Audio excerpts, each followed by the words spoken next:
കടലിന്റെ മക്കൾക്ക് നമസ്കാരം. നിങ്ങൾക്ക് വേണ്ടി ഞാൻ സംസ്ഥാനത്തിന്റെ പേര് കേരളം എന്നാക്കിയിട്ടുണ്ട് കേട്ടോ.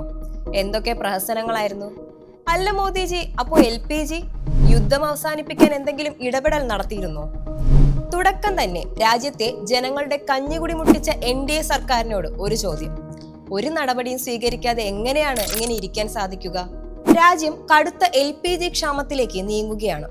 പശ്ചിമേഷ്യയിലെ യുദ്ധസമാനമായ സാഹചര്യങ്ങൾ നമ്മുടെ അടുക്കളകളെ മാത്രമല്ല, രാജ്യത്തിന്റെ നട്ടെല്ലായ വ്യവസായ മേഖലയെയും ഉലച്ചു തുടങ്ങിയിരിക്കുന്നു. ഇന്ത്യയുടെ LPG ഇറക്കുമതിയുടെ ഭൂരിഭാഗവും വരുന്നത് പശ്ചിമേഷ്യൻ രാജ്യങ്ങളിൽ നിന്നാണ്. എന്നാൽ നിലവിലെ സംഘർഷങ്ങൾ കാരണം ചരക്കുനീക്കം തടസ്സപ്പെട്ടിരിക്കുകയാണ്. ഇതേ തുടർന്ന് വ്യവസായങ്ങൾക്കുള്ള വാണിജ്യ സിലിണ്ടറുകളുടെയും ബൾക്ക് വിതരണത്തിന്റെയും അളവ് കുത്തനെ കുറഞ്ഞു.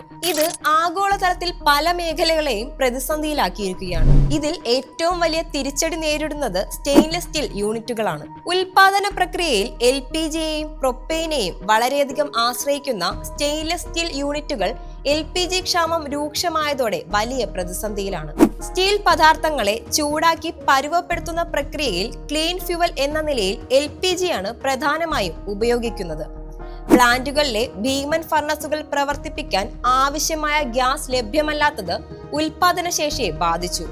രാജ്യത്തെ ഏറ്റവും വലിയ സ്റ്റെയിൻലെസ് സ്റ്റീൽ ഉൽപാദകരായ ജിൻഡാൽ സ്റ്റെയിൻലെസ് കഴിഞ്ഞ ദിവസം വാതക ലഭ്യത കുറഞ്ഞതോടെ പല പ്ലാന്റുകളും പകുതി ശേഷിയിൽ മാത്രമാണ് പ്രവർത്തിക്കുന്നതെന്ന് അറിയിച്ചു. സ്റ്റെയിൻലെസ് സ്റ്റീൽ മാത്രമല്ല, മറ്റ് നിരവധി മേഖലകളെയും പശ്ചിമേഷ്യൻ യുദ്ധം കാര്യമായി ബാധിച്ചിട്ടുണ്ട്. രാജ്യത്ത് ഇപ്പോൾ കടുത്ത വേനൽക്കാലം അനുഭവപ്പെടുകയാണ്.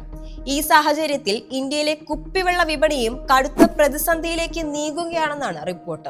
ലോകത്തിലെ ഏറ്റവും വേഗതയിൽ വളരുന്ന കുപ്പിവെള്ള വിപണിയാണ് ഇന്ത്യയിലേത്. പശ്ചിമേഷ്യൻ പ്രതിസന്ധിയെ തുടർന്ന് പ്ലാസ്റ്റിക് കുപ്പികൾ, അടപ്പുകൾ, ലേബലുകൾ, കാർഡ്ബോർഡ് ബോക്സുകൾ തുടങ്ങി എല്ലാറ്റിനും ചിലവ് വർദ്ധിച്ചു. ഇതോടെ പല നിർമ്മാതാക്കളും വിതരണക്കാർക്കുള്ള നിരക്ക് ഉയർത്തുകയാണ്. ഇന്ധന വിതരണം നിലച്ചതോടെ ക്രൂഡ് ഓയിൽ വിലയും വർദ്ധിച്ചു. നിർമ്മാണ മേഖല, വാഹന വ്യവസായം എന്നിവിടങ്ങളിലും പ്രതിസന്ധി പ്രതിഫലിച്ചിട്ടുണ്ട്. പല മേഖലകളിലുണ്ടായ ഈ പ്രതിസന്ധി സമൂഹത്തിൽ വലിയ ആഘാതമാണ് സൃഷ്ടിക്കുക. ഉൽപാദനം കുറയുന്നതും ഇന്ധനത്തിന് മറ്റു മാർഗങ്ങൾ തേടേണ്ടി വരുന്നതും സ്റ്റെയിൻലെസ് സ്റ്റീൽ ഉൽപ്പന്നങ്ങളുടെ വില വർദ്ധിപ്പിക്കാൻ കാരണമാകും.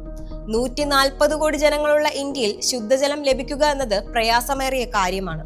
അതുകൊണ്ട് തന്നെയാണ് ജനങ്ങൾ കുപ്പിവെള്ളത്തെ ആശ്രയിക്കുന്നത്. അതും അവതാളത്തിലാകുന്ന അവസ്ഥയിലാണ്. വ്യവസായ മേഖലയിലെ ചെറുകിട യൂണിറ്റുകൾ അടച്ചുപൂട്ടുന്നതോടെ ആയിരക്കണക്കിന് തൊഴിലാളികളുടെ ജോലിയെ ഇത് ബാധിക്കും. കേരളത്തിലും LPG ക്ഷാമം രൂക്ഷമാണ്. പലയിടത്തും നിരവധി ഹോട്ടലുകൾ ഇതിനോടകം തന്നെ അടച്ചുപൂട്ടി.